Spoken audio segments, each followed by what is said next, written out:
Khalil, give us some background behind these protests, which are now moving into the eighth day. What started all of this? Well, the government would say that the problems started when the IMF asked them to do some restructuring late in 2017. However, it has to be said that mismanagement and corruption have been major factors in bringing the situation to where it is today.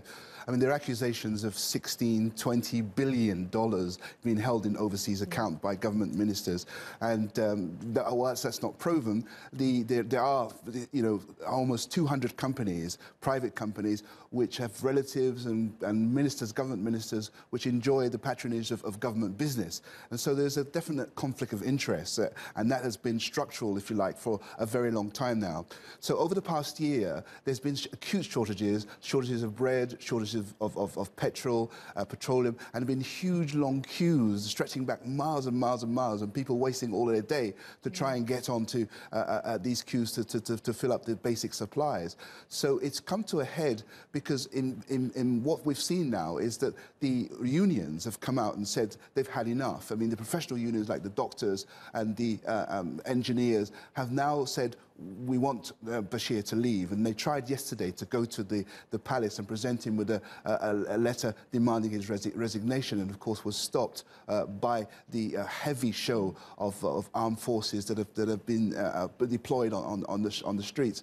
And so whilst the government is saying that these protests, which have spread across the country in the east, in Gaddarif, in Adbar, in the north, but mainly concentrated in Khartoum, once the government has said roughly 8 people have died, there are credible reports that up to 40 people have died during these protests, yes. So what can we expect to happen now in the coming hours and days? I know there's another protest planned for today. Indeed, they have called for a general strike today, so people won't be going to work, but they will be filling the streets up in Khartoum, and we can expect an enormous amount of people to be on the streets. And indeed, we can expect the security forces as well as the army being deployed on the street.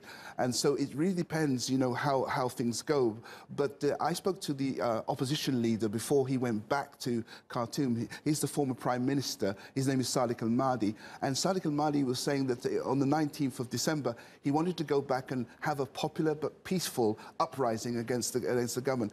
And that seems to have happened. On the day that he actually went back to Khartoum, these protests began. So whilst the government is not accusing all opposition parties of being involved, they are arresting some of the opposition parties, leaders from the Ba'athist party, as they've been, and some of the communist party have been arrested and under scrutiny.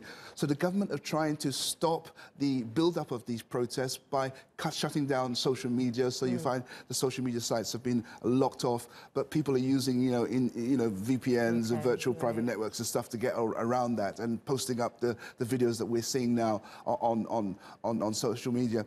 And you can see also there's an encouragement. I would say, and I've been covering Sudan for a long time, I would say this is the first time I've really seen this determination to continue with these protests, regardless of what kind of opposition they're likely to face.